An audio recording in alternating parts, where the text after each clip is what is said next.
Dolphins, इसको लिखा है कैरल एंड डफी ने। तो कैरल एंड डफी के बारे में आपको बताऊं तो इनका जन्म हुआ था 23 दिसंबर 1955 में स्कॉटलैंड में, और ये पोएट भी हैं, प्ले राइट भी हैं। और इनके बारे में इंटरेस्टिंग बात बताती हूँ कि ये फर्स्ट स्कॉटलैंड की इन्होंने ओपनली एक्सेप्ट किया था कि ये गे पर्सन है। स्कॉटलैंड की पहली पर्सन थी जिन्होंने ओपनली एक्सेप्ट किया था कि ये गे हैं प्राउडली। और इनकी एक बेटी है एलिया, और ये प्रोफेसर हैं कंटेम्प्रेरी पोइट्री की मैनचेस्टर मेट्रोपॉलिटन यूनिवर्सिटी में। द डॉल्फिन्स, इसमें पोएटस ने डॉल्फिन्स के पेन को दिखाया है क्योंकि अब वो एक आर्टिफिशियल पूल में है जो पहले रहती थी सी में। तो स्टांजा 1 में देखिए, डॉल्फिन अपने आप से बात कर रही है, अपना पेन अपने अंदर सोच रही है। तो स्टांजा 1 में समझते हैं वो क्या कहना चाह रही है। World is what you swim in और dance it is simple. Dolphin कह रही है, पहले अपने आप से बात करते हुए सोच रही है कि संसार वो है जहाँ पर तुम स्विम कर सको या डांस कर सको, ये सिंपल सी बात है। तो यहाँ स्विम और डांस से मतलब खुशी है कि जहाँ पर तुम खुशी से रह पाओ वही तुम्हारा वर्ल्ड है। आगे की लाइन्स है, we are in a element but we are not free.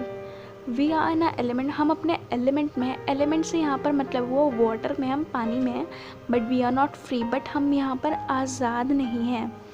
Outside this world you can not breathe for long, और इस संसार के बाहर, ये संसार उस पूल को नहीं कह रही है, उस पानी को कह रही है, और उस संसार के बाहर तुम सांस भी नहीं ले पाओगे ज़्यादा लंबे समय तक।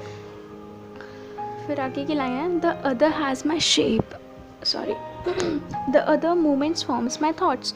और जो दूसरी डॉल्फिन को ये रेफ़र करिए, the other has my shape, की वो दूसरी डॉल्फिन भी मेरी तरह ही है बिल्कुल। The other movements forms my that, और उसकी भी मूवमेंट्स मेरे थाट्स बयां करती हैं क्योंकि उसका पेन भी वैसा ही है जैसे इस वाली डॉल्फिन का है। And also mine, there is a man and there are hoops, there is a constant flowing guilt. अब इन लाइन्स में वो डॉल्फिन कह रही है कि यहाँ पर इंसान है और यहाँ हूप्स हैं। हूप्स होता एक बड़ा सा सर्कल होता था जहाँ पर जानवरों को उससे पास करवाया जाता था, मोस्टली सर्कसेस में। तो यहाँ पर इंसान है और हूप्स हैं, और there is a constant flowing guilt, और यहाँ पर एक गिल्ट की भावना है, गिल्ट की फीलिंग है जो हमें हमेशा बनी रहती है कि हम यहाँ पर क्यों हैं। तो फर्स्ट आंसर में यही है कि संसार वही होता है जहाँ आप खुशी से रह पाओ, और हम अपने एलिमेंट में हैं, हम अपने पानी में ही हैं, हम अपनी जगह में हैं, बट हम फ्री नहीं हैं, बहुत सारी रिस्ट्रिक्शंस हैं। और दूसरी डॉल्फिन से उनका भी यही हाल है। और यहाँ पर इंसान और हूप्स हैं, बट यहाँ बिल्कुल भी फ्रीडम नहीं है, और उन्हीं के एक इशारे पर हमें सारे वो फॉलो करने पड़ते हैं। अब सेकेंड स्टांजा है, we have found no truth in these waters, no explanations trembles on a flash. और हमें इस पानी में कोई भी सच्चाई नहीं दिखी। ट्रुथ से यहाँ पर असल में मीनिंग है वो एक्सपीरियंसेस जो वो सी लाइफ में फील करती, फेस करती, वो यहाँ पर इन्होंने बिल्कुल नहीं पाया है उसको। And no explanations trembles on a flash, और हमें इस चीज़ का कोई भी एक्सप्लेनेशन नहीं दिया है किसी ने कि हम यहाँ पर क्यों हैं। और we were blessed and now we are not blessed, हम पहले बहुत ज़्यादा ब्लेस्ड थे, बहुत ज़्यादा अपने आप को खुश नसीब मानते थे, बट अब हम बिल्कुल भी खुश नसीब नहीं हैं। After travelling such space for days we begin to translate. After travelling such space से यहाँ मतलब है कि यहाँ पे इतने टाइम रहने के बाद, इतने टाइम एक्सपीरियंस करने के बाद यहाँ पर वी बिगेन टू ट्रांसलेट, अब हमें समझ आने लगा है। It was the same space, it is the same space always, and above it is the man, कि पहले भी वही चीज़ थी, सेम स्पेस, मतलब स्पेस से यहाँ रेफ़र कर रहे हैं वाटर को। It was the same space, पहले भी पानी ही था, अभी भी पानी में ही रहते हैं, but above it is the man, but अब हमारे पर रूल जो करता है वो है इंसान। पहले सी वाटर में उन पर कोई रूल नहीं करता था, बट अब जब वो यहाँ आ गए हैं, अभी भी पानी में ही है, बट उन पर रूल कर रहा है इंसान, जो उन्हें बहुत टॉर्चर करता है, उन्हें बिल्कुल भी फ्रीडम से नहीं रहने देता। तो सेकेंड स्टांजा होता है कंप्लीट। चलते हैं थर्ड पर। And now we are no longer blessed for the world will not deepen to dream in. अब हम बिल्कुल भी संसार के लिए बिल्कुल भी खुश नसीब नहीं मानते खुद को, will not deepen to dream it, और अब हम अपनी उस लाइफ के बारे में बिल्कुल भी सपने नहीं देखते जो हमें कभी मिलेगी ही नहीं। जो पहले उनकी लाइफ थी सी लाइफ की, अब वो सपने नहीं देखते कि वो कभी उसमें वापस जा पाएंगे।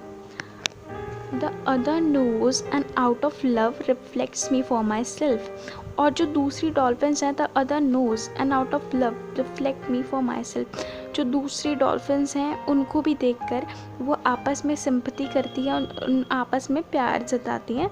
मतलब जो डॉल्फिन्स वहाँ बाकी सारी वो आपस में प्यार जताती हैं क्योंकि उन सबका पेन सेम है। We see a silver skin flash by like a memory of somewhere else। अब वो कह रहे हैं कि जब वो सी लाइफ में थे तो उनकी जो स्किन पे जब सूरज की रोशनी पड़ती थी तो वो एकदम फ्लैश की तरह चमकती थी।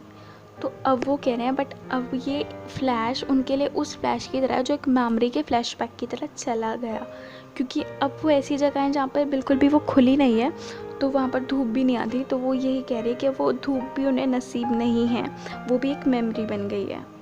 There is a coloured ball we have to balance till the man has disappeared, और अब यहाँ पर एक कलर्ड बॉल है जो हमें बैलेंस करनी होती है जब तक वो इंसान अपना ऑर्डर देकर चला ना जाए।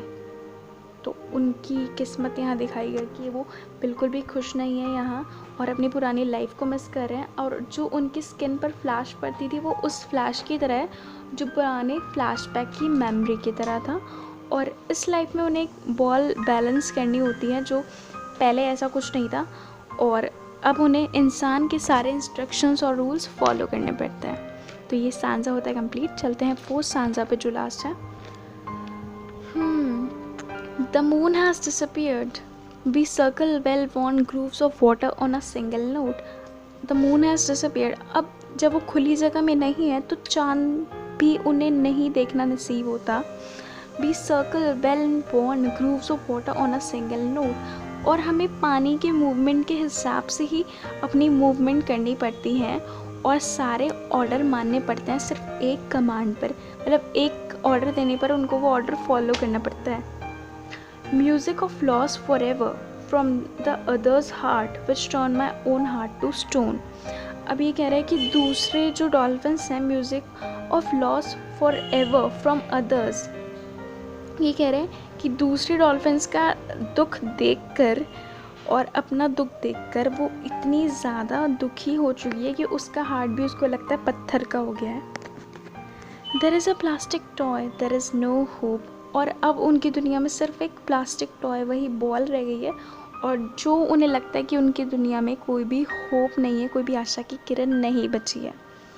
We sink to the limits of this pool until the whistle blows, और हम इतना ही अंदर तक पानी में जा पाते हैं जितना हमें ऑर्डर किया जाता है, मतलब कि वो अपने मर्ज़ी से तैर भी नहीं सकते और उन पे रेस्ट्रिक्शंस इतने हैं। Until the whistle blows, whistle की कमांड पर उन्हें उतना ही पानी में जाना होता है और वो सारे ऑर्डर फॉलो करने होते हैं जो इंसान उन्हें कहता है। There is a man and a mind knows we will die है, और अब यहाँ इंसान है क्योंकि, और हमारे दिमाग को पता चल गया है कि अब हम यहीं पर अपनी दुनिया ख़त्म कर लेंगे, मतलब यहीं पर मर जाएंगे।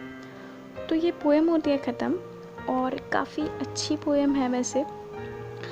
डॉल्फिन के पेन को जो उन्होंने दिखाया वो काफ़ी अच्छे से दिखाया कि इंसान कैसे टॉर्चर करता है अपनी सेल्फिशनेस के लिए जानवरों को, और उनकी सारी खुशी तक उनसे छीन लेता है, उनकी आज़ादी। और जानवरों के लिए इम्पोर्टेंट क्या होता है? उनकी आज़ादी जो भी उनसे छीन ली गई है। और प्लीज़ मुझे कमेंट सेक्शन में बिल्कुल से बताइएगा आपको मेरी नरेशन कैसी लगी, और मुझे बहुत अच्छा लगता है, हमेशा की तरह कहूँगी आपके फीडबैक से और मैं सबके कमेंट्स पढ़ती भी हूँ, और मुझे ज़रूर बताइएगा। और अगर आपने चैनल को सब्सक्राइब नहीं किया है तो प्लीज़ कर दीजिए, और अगर कर चुके हैं और सब्सक्राइब कर रहे हैं तो बेल आइकन भी हिट ज़रूर कर दीजिएगा, क्योंकि आपको वीडियो जो भी मेरी आएंगी वो आपको मिलती रहेंगी। और मिलते हैं नेक्स्ट वीडियो में। Bye bye.